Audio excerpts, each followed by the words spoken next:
Early in Northanger Abbey, Jane Austen offers a famous defense of the novel.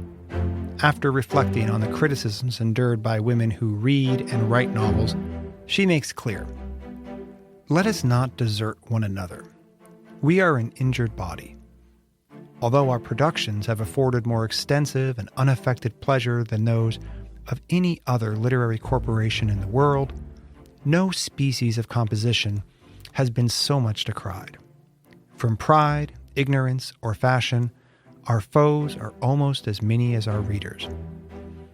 I wonder if Austen's comments may help us to think a bit about the current condition of the humanities within institutions of higher education and beyond. Like novel readers and writers of Austen's age, today's students, teachers, and scholars of the humanities often feel like an injured body, who have been so much decried, and it is vital that we must not desert one another. We may not need another podcast to clarify that the humanities within academic institutions have endured difficulties and challenges over the past 75 years. This is a familiar, if not a rather hackneyed story that dates at least to the 1950s, if not earlier. And this is a story that involves repeated pronouncements of crises, with plot components such as declining numbers of majors, depleted funding, and despondent faculty. More recently, this story has involved administrative decisions to close or collapse traditional humanities departments, political attacks, including violent political attacks on humanities courses and scholars, and public concerns about the elitism of humanistic faculty and topics. While I doubt that Catherine Morland, the young heroine of Northanger Abbey who relishes the adventures of Gothic romances, would find such a story thrilling or provoking, the perpetual declarations of a crisis in the humanities have generated responses of panic, often exacerbating fears about the future of the humanities within the university and allowing politicians and administrators to leverage a rhetoric of crisis to justify impulsive or emergency actions. Most importantly, perhaps, this chorus of crisis continues to inhibit meaningful dialogue about the humanities, especially dialogue with different public communities beyond college campuses. What actually are the humanities? Why do they matter? Why have they mattered? Why do they continue to be so important, and why will they remain essential to our individual and collective lives beyond the university?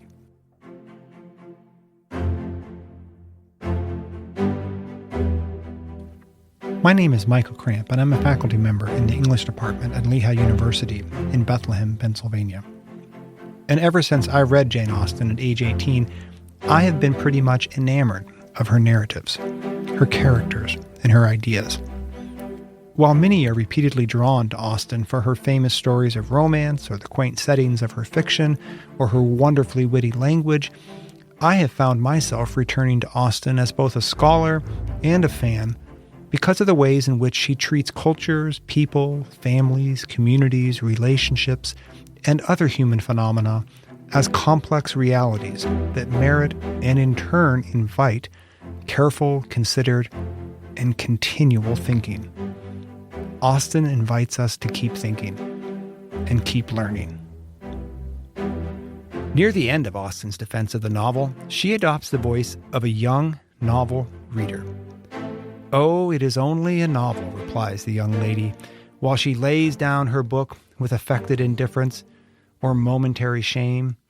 "It is only Cecilia or Camilla or Belinda, or in short, only some work in which the greatest powers of the mind are displayed, in which the most thorough knowledge of human nature, the happiest delineation of its varieties, the liveliest effusions of wit and humor are conveyed to the world in the best chosen language." Austen's support for the novel may be humorous, but it is also emboldening. She invites us not to feel indifference or shame about our fondness for the genre.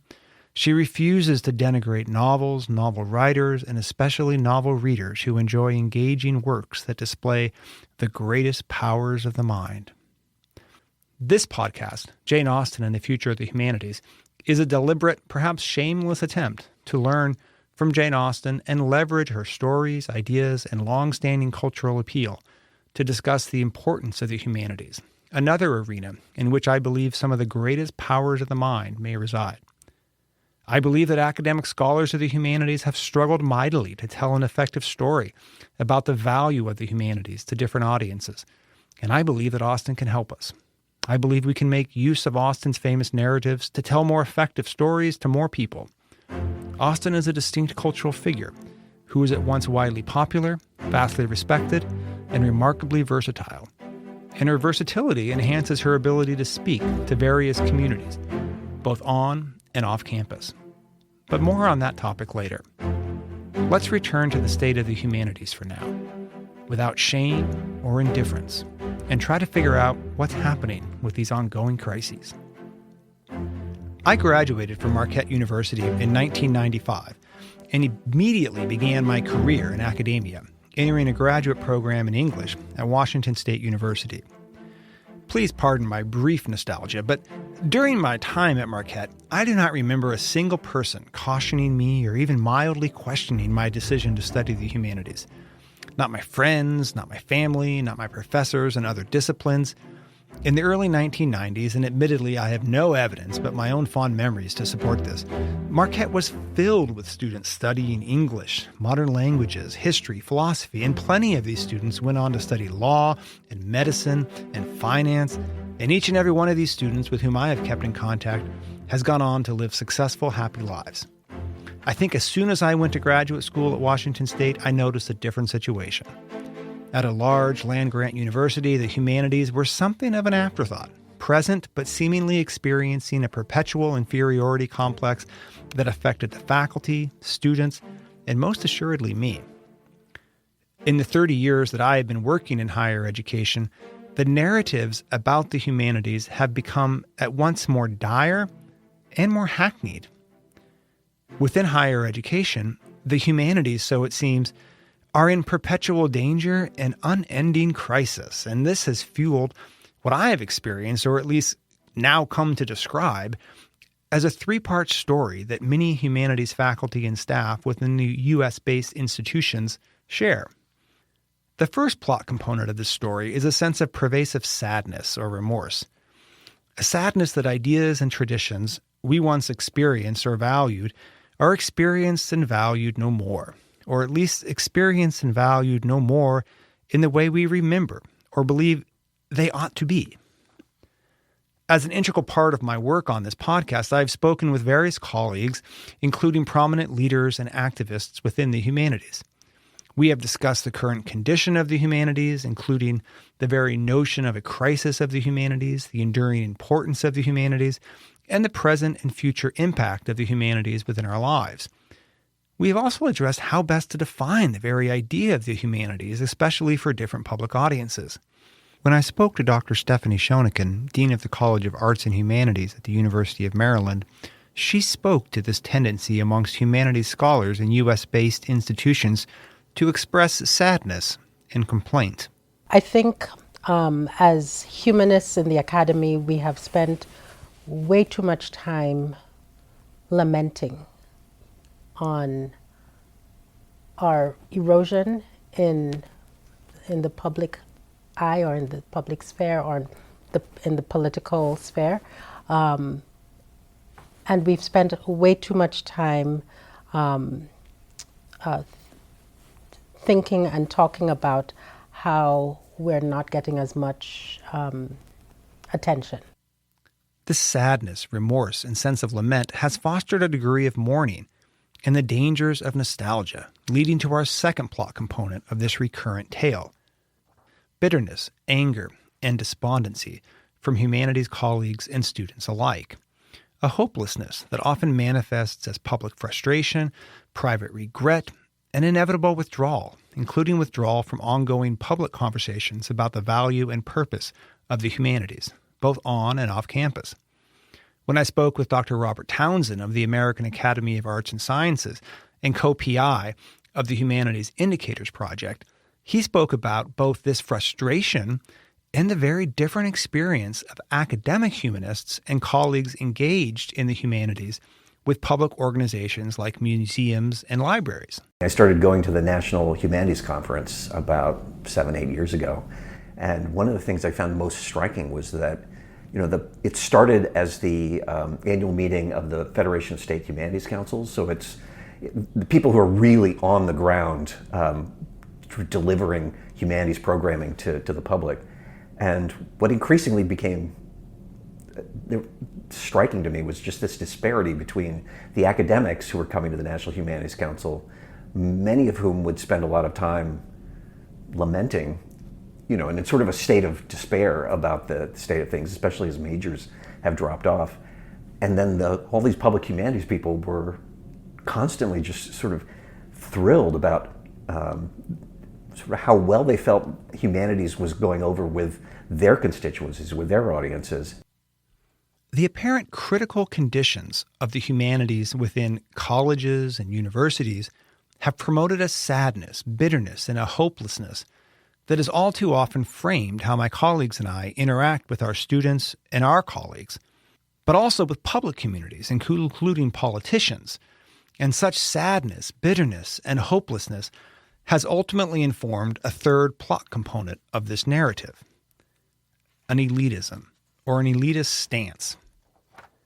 In other words, I sincerely worry that current conditions in higher education have driven many of my humanities colleagues to adopt something of an elitist position about their scholarship and their teaching, an elitism that may be understandable even as it carries great risks.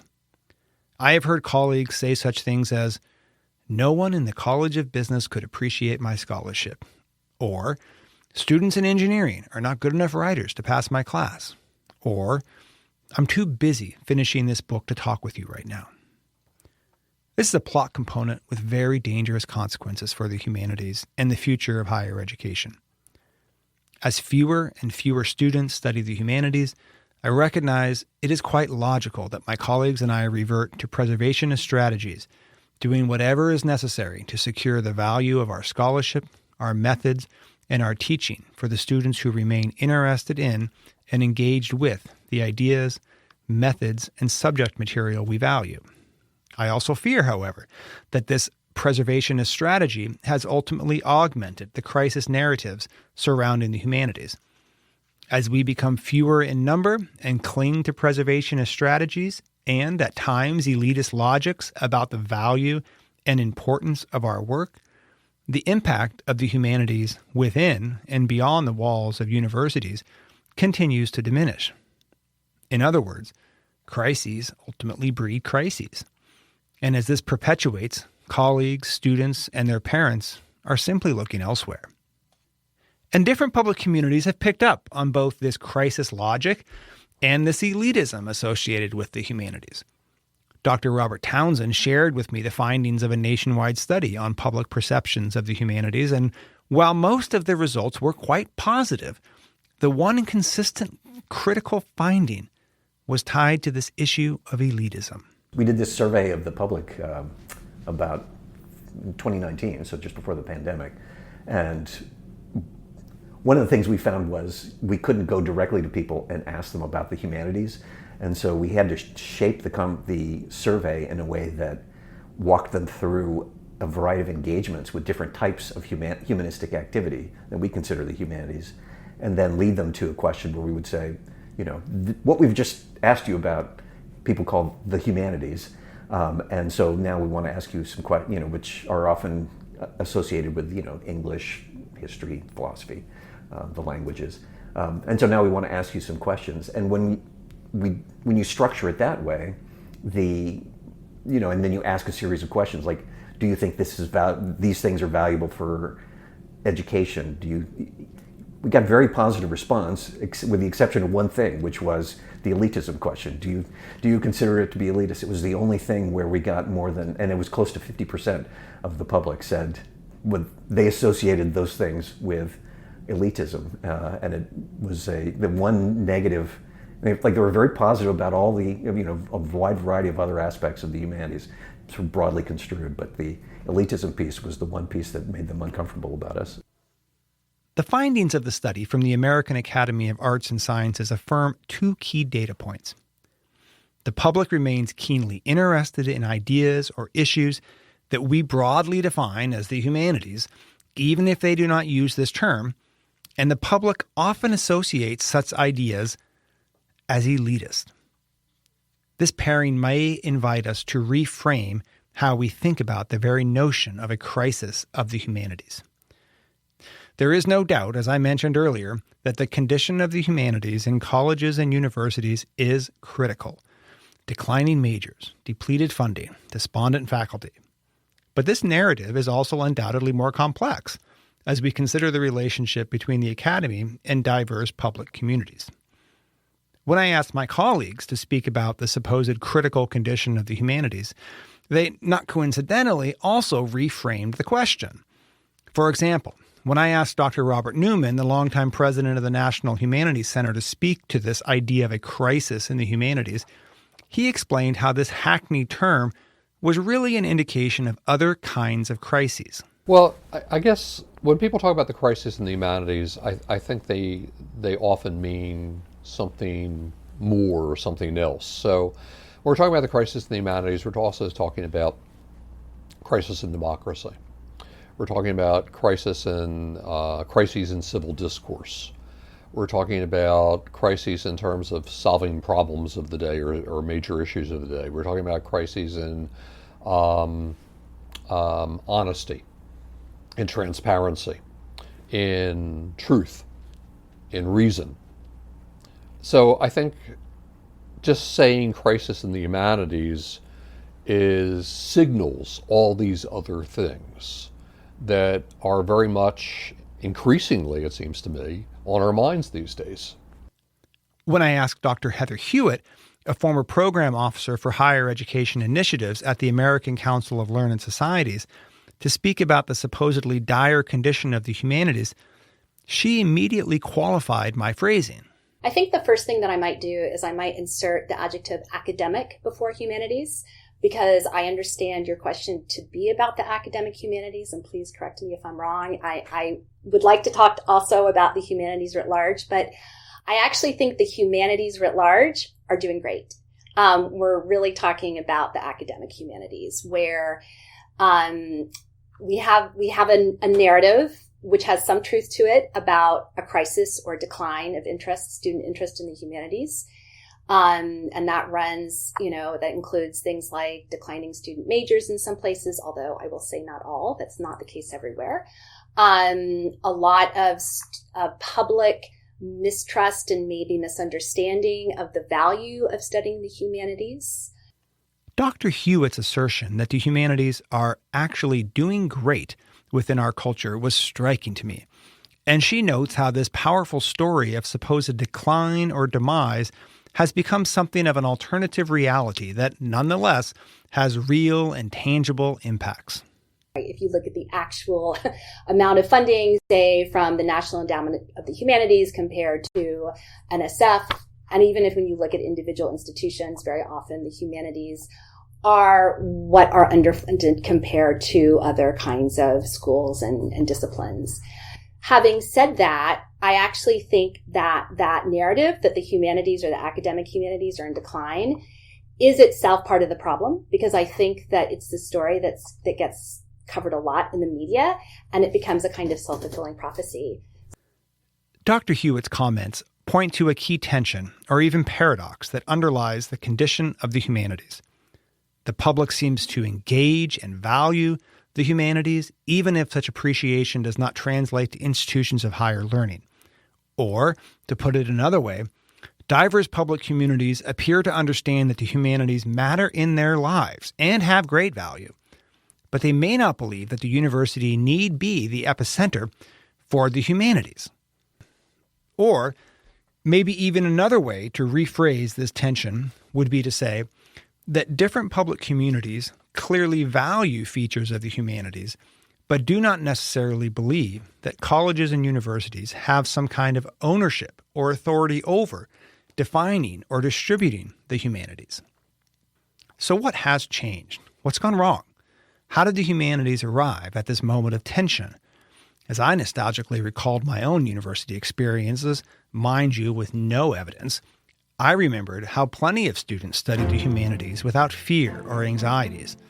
We were not maligned or ridiculed or made to worry about job prospects. We were confident that our training would translate to happy lives and successful careers, and based on my anecdotal research, it has. So what's changed?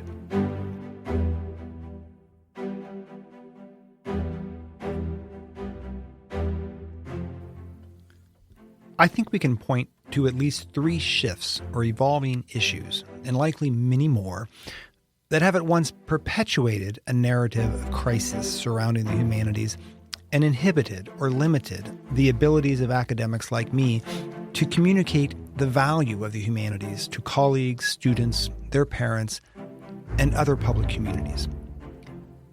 First, the cost of higher education has simply exploded over the past 30 years, and this has reshaped almost every conversation about the purpose of higher education.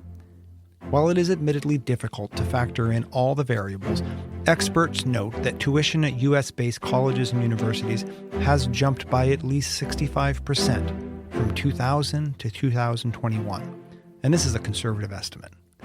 Many institutions have witnessed much higher increases, with some colleges and universities reporting much higher increases during this same period. The rising costs of higher education have led to a series of related impacts as students and families have incurred massive debts that inevitably drive or force educational decisions, shifting how we think about the very processes and functions of university education. While university education may once have been about the development of the mind, expanding our thinking or our person, or even providing a chance to explore possibilities as we mature, many, perhaps most, now approach higher education as job training, with a keen focus on return of investment.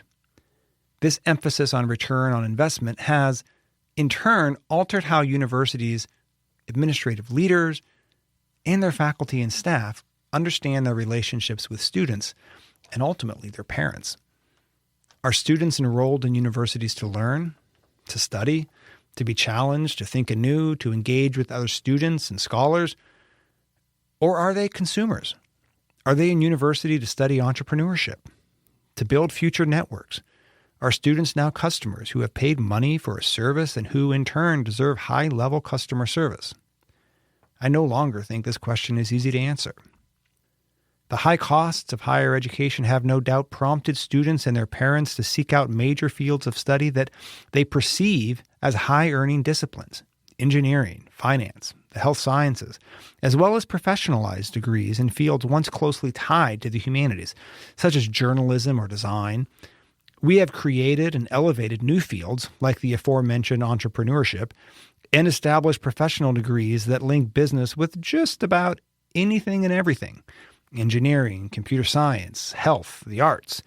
In the United States, the financial turbulence of the last 25 years, including the economic crisis of 2007-2008 and the COVID-19 pandemic, have significantly impacted the humanities within academic institutions.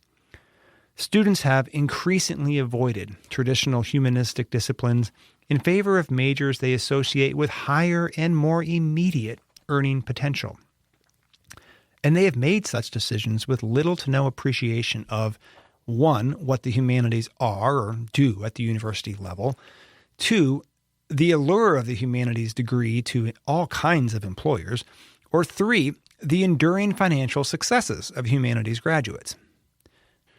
Our messaging and storytelling to prospective students, their parents, and assorted audiences beyond the academy on all these matters must be better. I spoke with Dr. Robert Townsend about his work with the Humanities Indicators Project, a multi-year project that has tracked how students who graduate with humanities degrees have transitioned into the workforce. Dr. Townsend offers nuanced assessments rooted in his data analysis about the economic return on investment for students who pursue humanities degrees. I've seen how well these things can kind of work out. The challenge really for us, I think, that we see in the data is in the first couple years after finishing the degree. And I think a key part of the challenge for the humanities right now is just figuring out how we help students through that transition. So, you're going to have a 40-year career, you're going to be quite successful. The first couple years, I think, is really where we're running into some challenges, both with parents and with students. It's just that they look at it and to some extent, a humanities degree opens up more opportunities than almost any other degree. We see humanities majors spread across more sort of every non-STEM category of employment, and even some in the computer sciences and STEM, right? But more evenly distributed than most other fields, and which speaks to the fact that you're in a humanities degree, it does open up these opportunities. Incoming students and their parents are inevitably and rightly concerned about high tuition costs. And the Humanities Indicators Project is designed in part to allay such fears about studying the humanities. Humanities graduates may not make the initial salaries of mechanical engineers or accountants, but according to the data, graduates in fields like philosophy and history and French and English do well and enjoy financial stability. As those of us within higher education know all too well, university administrators are now thoroughly in love with data, especially big data. But this reassuring data on the humanities is quite simply not enough to move the needle on the topic of return on investment. Despite extensive data from such efforts as the Humanities Indicators Project that quantifies issues like a financial value of a humanities degree, the allure of humanities graduates to employers, and the success of humanities graduates over the trajectories of their professional careers, the numbers of humanities majors at most, although not all, institutions of higher learning remain stagnant or in decline. The issues surrounding the cost of higher education and the fixation of parents and students on a return on investment are complex, multifaceted, and have absolutely changed our expectations for colleges and universities, including our expectations for the work of faculty and staff. These changes and the high costs of tuition have also fueled political attacks on diversity and equity work broadly defined, and campus discussions of such topics as race, gender, social justice, or economic inequality. Many humanities scholars certainly address such topics in their teaching and their scholarship, and as politicians and activists have targeted them, others have questioned the value or even the role of the humanities at a university. My own home department at Lehigh University supports a focus primarily at the graduate level in literature and social justice. And we have certainly been the recipient of queries, critiques, and attacks about our work and its supposedly dangerous impacts on learning or the university. I will say more on this topic in the next section, but for now, I want to note simply that these political attacks have provided ammunition for some and merely excuses for others to question the financial viability of studying fields not directly tied to a professionalized vocation. Again, Dr. Townsend. One of the more striking data points we got out of the National Survey of College Graduates was that our majors are the least likely to see a relationship between their jobs and their degrees. And I think fundamentally that's just because they come out of our classes thinking they've got content knowledge and not appreciating that all the other stuff they did in the class was actually helping them refine really, really valuable skills that they will be able to take out into the workforce. Humanities graduates, for the most part, do not work in the field that they study. Not all English majors work in the field of English, whatever that is. Very few philosophy majors practice philosophy, whatever we might mean by this. This disconnect between one's field of study and one's future career used to be understood and commonly accepted. Indeed, while parents and students may not like to accept this now, the vast majority of college graduates will, at some point or another in their professional lives, indeed sooner rather than later, work in a profession unaffiliated with their major field of study. It happens, and it will happen more and more as the jobs of tomorrow continue to shift and develop. We used to understand this as an inevitable reality of the amorphous relationship between a college education and the job markets of the future. But we now expect college to train us for jobs, even as the jobs of today shift into the jobs of tomorrow that do not yet quite exist. The high cost of college tuition has now prompted us to look for various kinds of assurances, for returns on investments, for multiple internships that lead to guaranteed employment, for degrees, skills, and professional certifications, and maybe now in our politically divided cultures, for specific ideological training, or perhaps more accurately, safe distance from kinds of thinking deemed dangerous, threatening, or just different from our own. Degrees in the humanities offer something, well, different. And while we have abundant data on the financial viability and lifelong success of humanities graduates, and we know that prominent employers would like to hire more humanities graduates, we are still struggling to convince more students and their parents to study the humanities. Quite simply, while data works to sell other disciplines like engineering or finance, similar data has failed to sell the humanities. The costs of higher education will assuredly continue to rise in the coming decades. And if the humanities are going to survive, we need a different kind of messaging or story. And I'm convinced we need to speak to different audiences, in particular to public audiences, about what the humanities actually are, what they do, and why they matter.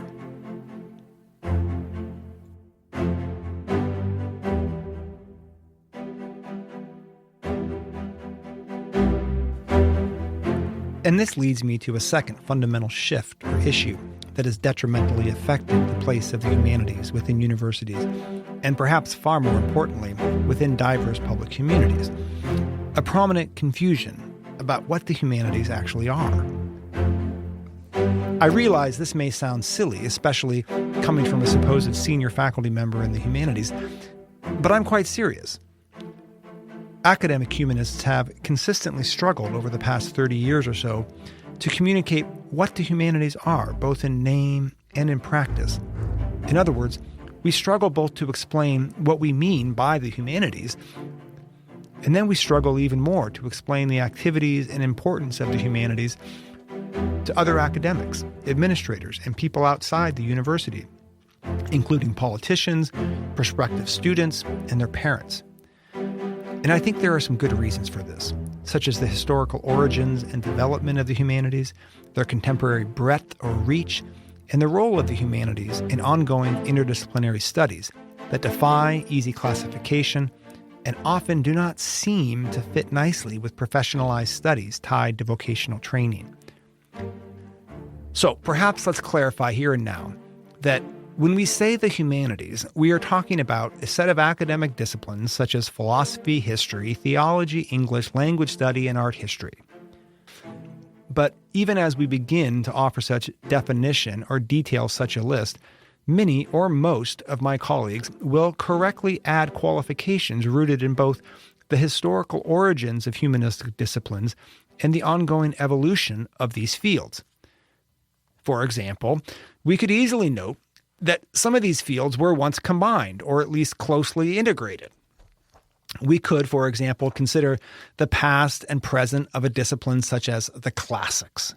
Or we could reflect on what we now mean by theology, or the study of religions and religious belief, and the role of religions within our cultures now encompasses far, far more than what we once considered theology, even when I was a university student in the 1990s.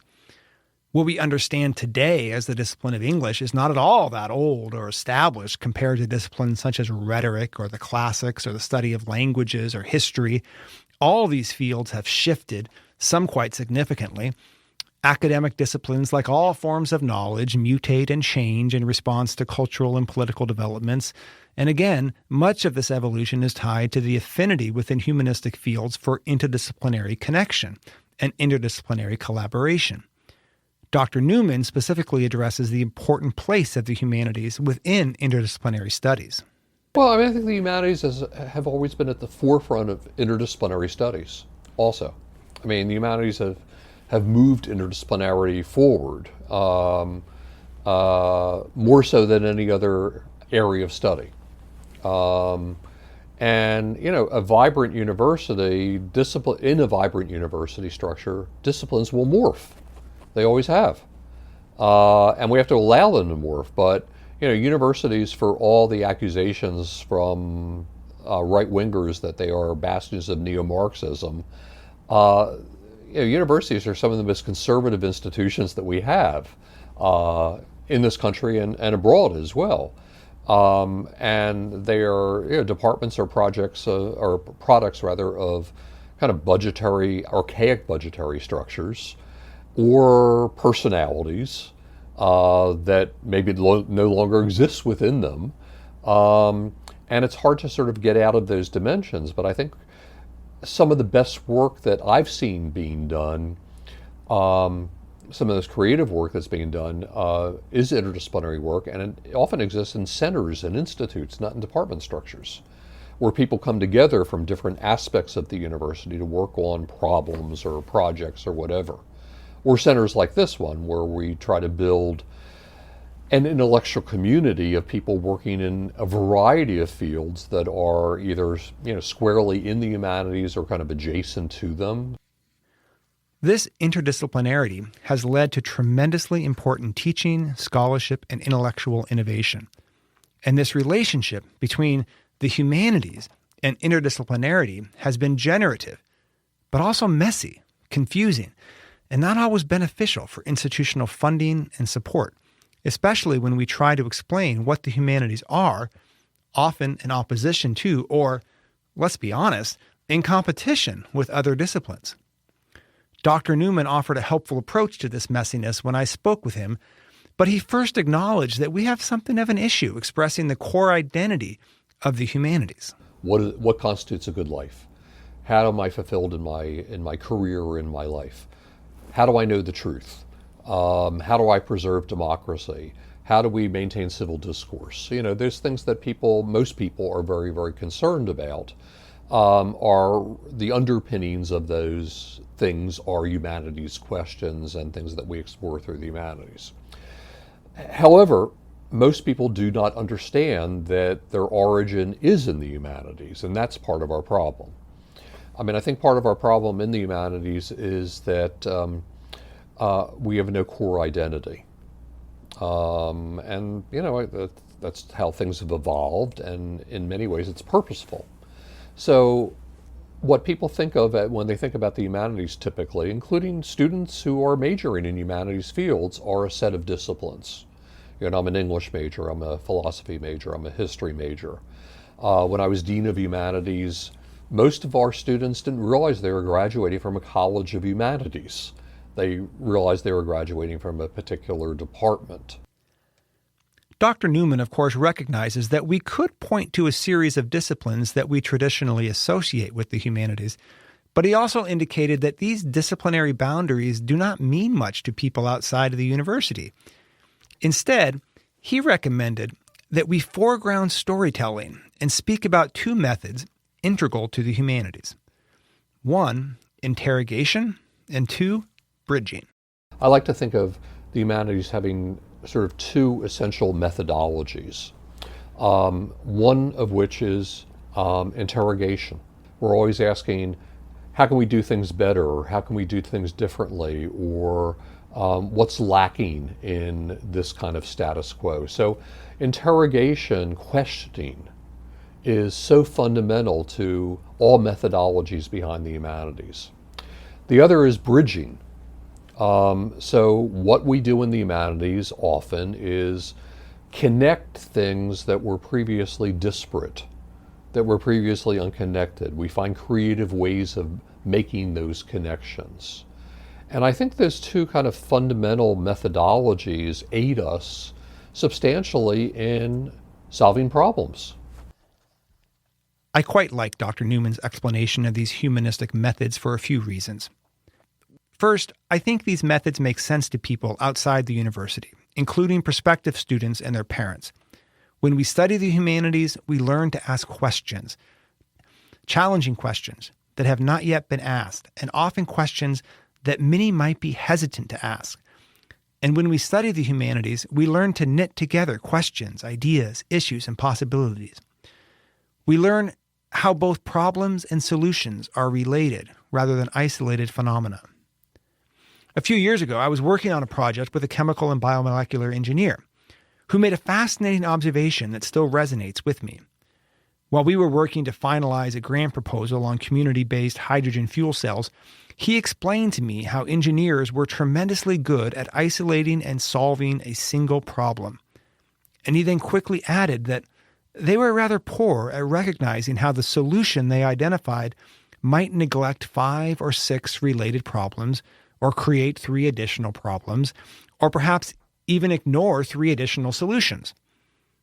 But as he assured me, engineers are quite well trained to solve an isolated problem. In the humanities, we work differently. We approach problems, challenges, and ideas in relation, and this complexity often impedes simple solutions or quick conclusions. But it allows us to ask questions, interesting questions, and make compelling connections. Interrogation and bridging.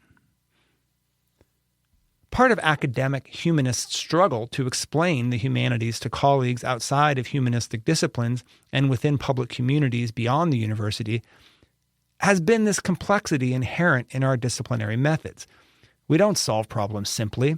We don't ask standardized research questions, and we don't apply or follow documented formulas. We can't point to a series of terms or equations to which we always or inevitably adhere. We don't train our students to abide by instructions or stick to a manual for success. Dr. Newman offers a creative assessment of humanists' behavior and mindsets that, I feel, captures the appeal of our methods, as well as something of the public's ambivalence or even reservation about these methods. So we in the humanities are kind of, how should I say this, kind of the teenagers of everyday life. We're not comfortable with things. We're always asking why. We're kinds of the pains in the ass of society. One could easily imagine why people may not want to surround themselves with the teenagers of everyday life. It may not be a stretch to fathom why parents do not want their children growing up to be the pains in the ass of society. But as Dr. Newman concludes, these two humanistic methods, interrogation and bridging, are foundational to both the present and the future of dynamic job creation and employment. And so we are a set of methodologies and disciplines that are instrumental to solving fundamental problems of the day, as well as just sort of daily problems of the day. They empower us with not just empathy and compassion, but also focus and discipline. They allow us to make clear and credible and substantiated arguments. They allow us to think more broadly and reflect.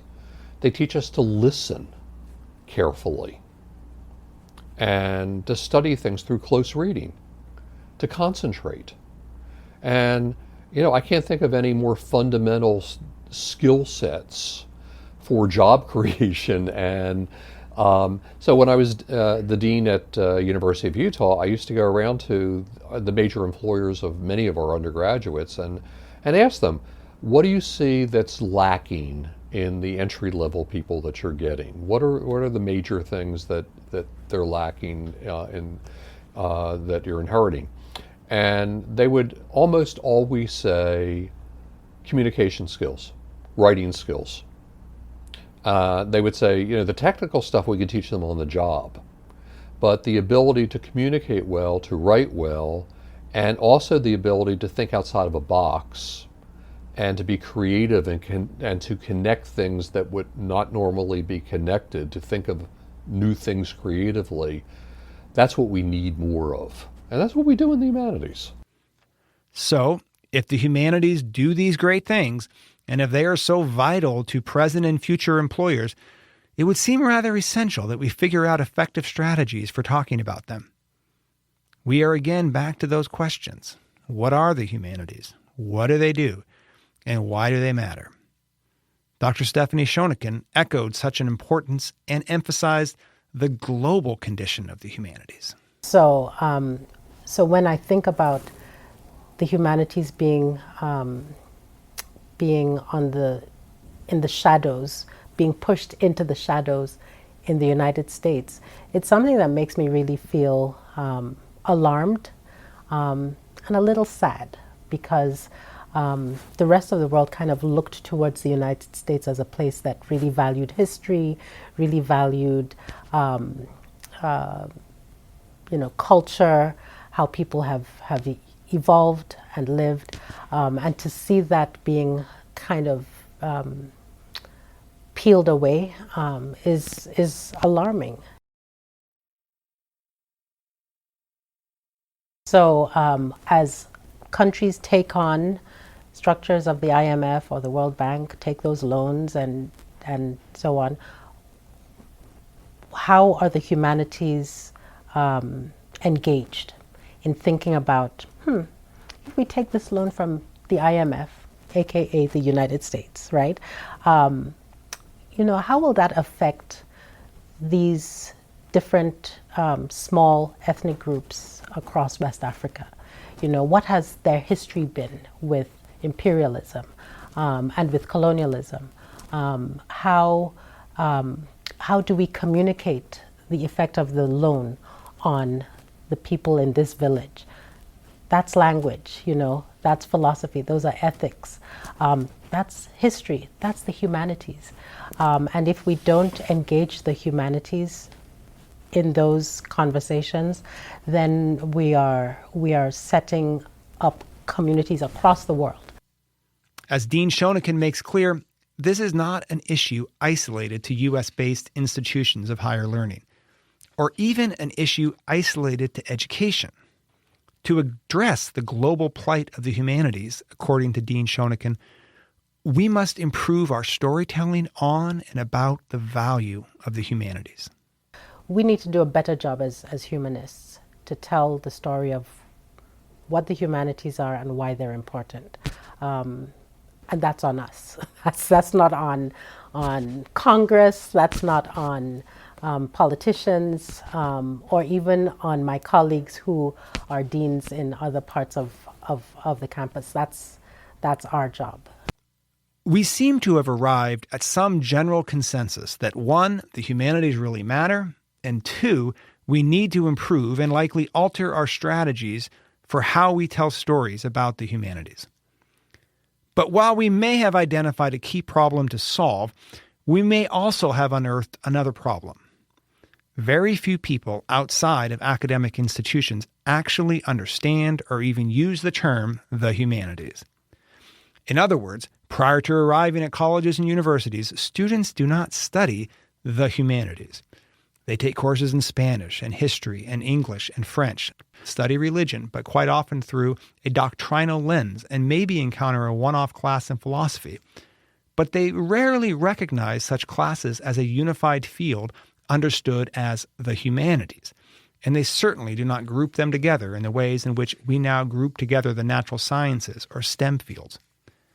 And perhaps even more importantly, once students depart a college campus, the very term the humanities may simply be irrelevant. Again, the ideas, methods, and practices of the humanities, as we have seen, remain deeply important and valued by various public communities outside the university. But the term has little to no currency or meaning, and perhaps more accurately, is simply unnecessary. So is it really essential for academics to continue their tireless efforts to define or explain the humanities for various public audiences, including prospective students and their parents? Should we all schedule a series of meetings to rehash departmental mission statements and websites? As a parent of students who have recently graduated and entered university, I'm not at all convinced this is a good use of our time and energy. Instead, I would encourage us to focus on telling stories about what we do in our teaching, in our scholarship, in our collaborations with different public communities. French professors at universities are not much like French teachers in high school. College-level history classes do different work than the AP history class. English faculty members at universities spend very little time explaining the difference between a simile and a metaphor. Employers recognize as much. They have consistently seen the value in the training of humanities graduates, and this is why the data repeatedly tells us that they want to hire more. Dr. Robert Townsend spoke about the ongoing allure of humanities majors to prominent employers within the context of the rise of generative AI. I was just talking to a reporter yesterday who pointed me to a quote from Mark Cuban, which echoed something that the CEO of BlackRock just said recently, which is that with the growth of AI, they both see the AI is kind of doing away with many of the jobs that STEM majors are actually going to do. And they both specifically said that the person that we were talking to was like, well, so where are you going to find the employees of the future? It's like, well, we're looking for history, English, philosophy majors, because they approach these questions. They see things like AI. They see things like the text that's generated by AI in a completely different way, a much more lateral, a more lateral way. They see the gaps, the ambiguities in it, and it's like those are the sorts of people that we're going to need in the future to actually know how to handle and take this information and then build on it in ways that are actually creative and development. An engineer can only get you so far in terms of their thinking about the structure, the widgets. That you need people who are creatives to actually come in and really open up the limited sorts of information you can get out of some of these things, which tend to be very binary and somewhat restrictive in their thinking. And so I actually feel like if the CEOs see it, then maybe we should be a little bit more optimistic about it from that perspective as well, because they're naming our disciplines as the place that they want to start looking for workers. So what we do in humanities classrooms and scholarship and collaborations is valued and in demand. Our challenge is to communicate this work clearly, to come back to Austin's words, without indifference or shame. If it is true that the public does value the humanities, but just may not know that what they're valuing is known as the humanities, can we bridge this gap by telling engaging stories about our work that are accessible? Can we make our methods and our impacts clear?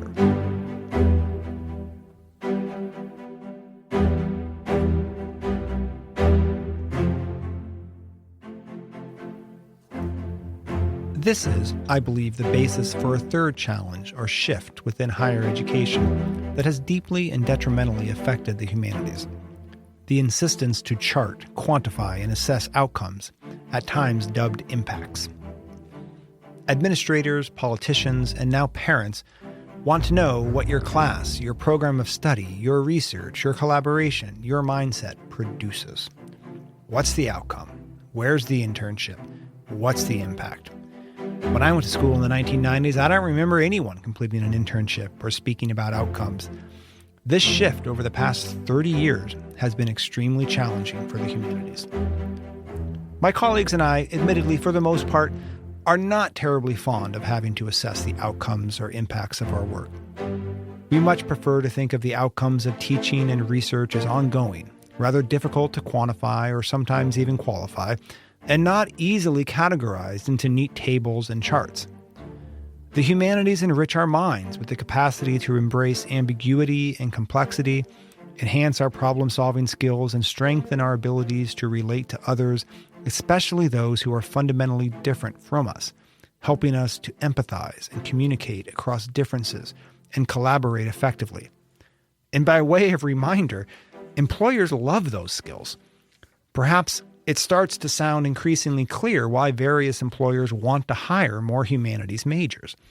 Still, it remains challenging for academic humanists to package outcomes for administrators, politicians, and parents and students. We don't train students in different software systems. We don't certify anyone in anything. We don't teach people to build robots or machines or bridges, and we don't prepare them for a specific job or career. We help students prepare for a life of complexity, change, uncertainty, and innovation, for a life of shift, not unlike the past 30 years, a life in which many of the jobs of today will be gone within 10 to 15 years. And the craze for assessing outcomes and impacts leaves academic humanists in a bit of a predicament. If we lean into the outcome game and we try diligently to detail and delineate exactly how we help students get jobs, we risk losing out to our colleagues in computer science, mechanical engineering, and entrepreneurship, who teach ostensibly hard skills or offer various kinds of professional certifications or provide training in software programs and create networking opportunities with major corporations.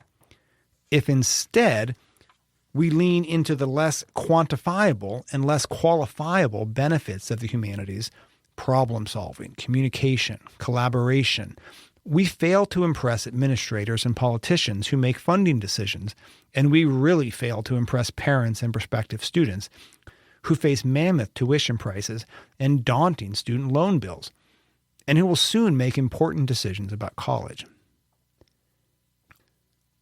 When I spoke to Dr. Heather Hewitt, she encouraged us to emphasize the outcomes of humanities coursework, but she also cautioned against reducing the humanities to skills.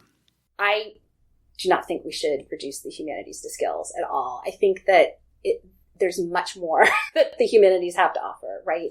But I do think that being articulate with students about skills, about methods, about mindsets, about habits of mind, competencies, I think that is really important. And so it's also, I should say this, I feel like sometimes we have these conversations about skills and we think, and often it is because we're feeling pressure, that there's skills just for work. But that's not actually what I mean. I actually think humanities teaches us things for life. I like Dr. Hewitt's discussion of habits of mind, and I think this terminology helps us to incorporate some consideration of skills while thinking about broader intellectual development and ongoing curiosity. Like many of my colleagues, I worry that by leaning into the supposedly concrete or quantifiable skills and outcomes of the humanities, we both play a losing game of assessment and lose the larger impact of our work, benefits that escape spreadsheets and data points and slideshow presentations. Dr. Newman encouraged us to think about the outcomes and impacts of the humanities through the major crises of the day, crises that, as he insists, need a humanities perspective. Look, there are crises that we're facing, major crises in the world, and they need a humanities perspective, and we need to be in conversation with others about them. So people come together over adversity. When we have a crisis in the world, typically we'll come together over that crisis. And we have so many crises that are facing us today, more so than at least any time I can think of in my lifetime. And this is not to say that it's more so than ever in history, et cetera. It may not be, it may, I don't know. But the major crisis that we can talk about more that I think of that we've tried to address to some extent here at the center is the planetary crisis having to do with climate change, which will affect all things, is affecting all things. It can create massive wealth disparity, tremendous diasporas, massive poverty, massive famine, potentially, unless we address it effectively. And we can't just do it through technology alone. We need to think about skill sets. We need to think about how do we change our thinking in terms of how we approach the world. And those are all humanities challenges. I firmly believe, as Dr. Newman notes, that the humanities are integral to addressing and solving any pressing crises of today or tomorrow. We will not resolve the climate crisis or rising political extremism with a new technology. We will not resolve health disparities with some new drug or a mixed methods study. We will certainly not stop genocides or terrorism or nuclear proliferation by relying solely on STEM fields.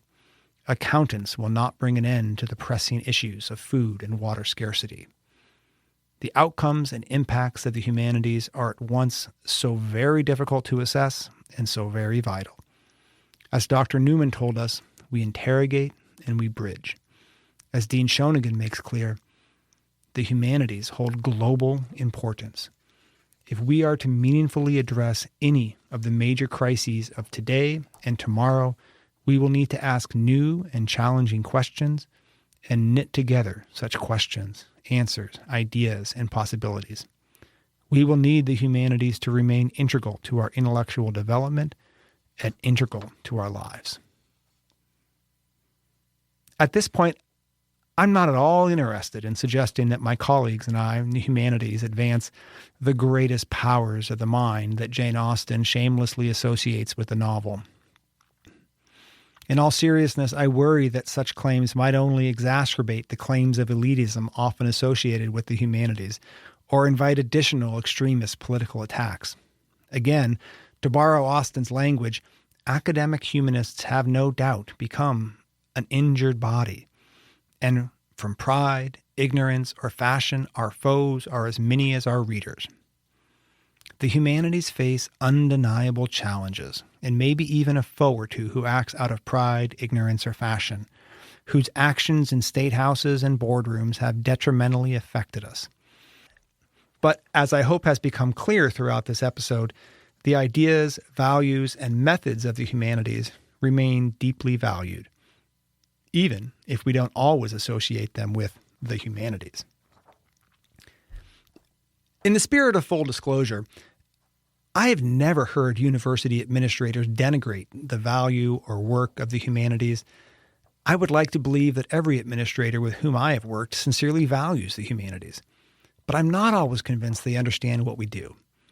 And as I've tried to suggest today, much of that confusion may lie with humanists. Likewise, I have come to fear that too many members of various public communities all too often conceptualize the humanities as Austen's young reader who remarks, "Oh, it is only a novel," and lays down her book with affected indifference or momentary shame. Those people who find value in their experiences of the humanities, in books and museums, in readings and civic events, in political gatherings and rituals, may appreciate the most thorough knowledge of human nature, the happiest delineation of its varieties, the liveliest effusions of wit and humor, but may not trace this work back to the humanities. I think Jane Austen can help. When I started this project, I first spoke to my dear friend and brilliant colleague in the English department at Lehigh University, Dr. Lyndon Dominique, who was also the director of the Middlebury Breadloaf School of English in Vermont. I asked him to speak to his sense of the current condition of the humanities. It seems to be all doom and gloom at the moment, right? Of everyone with whom I spoke, Lyndon may have been the most blunt and direct about the state of the humanities.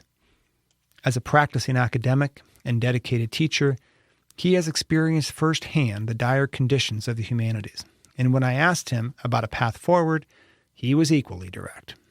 But I think it's because there are no superheroes out there claiming the humanities as the kind of front ground for where we are as a society now. Well, I have no superhero in mind, and I doubt that any superhero or savior is on the way to save the humanities within colleges and universities. But again, I think Jane Austen can help. I believe we can leverage Jane Austen's stories and popularity, her versatility and appeal, to communicate not skills or outcomes or impacts or methods, but experiences, what I call humanities experiences, that we in the humanities teach and develop and write about quite well. And I think these are ideas and experiences that Austen shows us and dramatizes in her fiction extremely well. In Northanger Abbey, Austen shows us how knowledge is a process that inevitably involves ignorance. In Sense and Sensibility, she illustrates how human relationships are messy. In Pride and Prejudice, she details how change affects everyone, whether you like it or not. In Mansfield Park, we learn how resiliency is at times quite disturbing. In Emma, she exposes how living in community is hard. And in Persuasion, we come to appreciate how there is simply no script for happiness. I identify and analyze these impactful lessons through Austen's fiction and frame them as accessible concepts for various public audiences.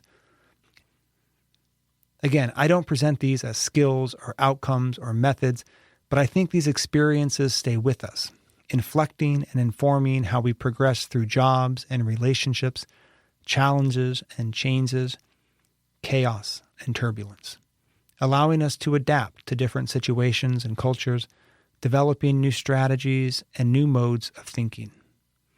Again, I think all of these experiences are extremely valuable and impactful for addressing major crises of today and tomorrow. We need to understand the complexities of community, appreciate the difficulty of human relationships, and value the precarity of happiness to resolve major crises like climate, extremism, hunger, genocide, and health disparities. Over the next 18 months, as we celebrate the 250th anniversary of Jane Austen's birth, I will devote an individual episode to each of her completed novels, paired with one of these humanities experiences. And I think Austen can help us to appreciate these experiences because she has a distinct cultural standing. She's respected, popular, versatile, and for the most part generally liked, if not beloved. I will address this distinct cultural standing in the next episode. For now, thanks for listening, and I will end by recalling Austen's opening comment about her own heroine in Northanger Abbey, Catherine Morland. No one who had ever seen Catherine Morland in her infancy would have supposed her born to be a heroine. Maybe not, but as Austen shows us, anyone, even Catherine, can meet new people, learn and overcome challenges, and become a person with a compelling mental life. I've never really been much of a believer in heroes or heroines, but I know Austen is a distinct and vital cultural resource. And I believe she and her stories can truly help us to communicate the importance of the humanities to diverse public audiences. I hope you will join me for this story.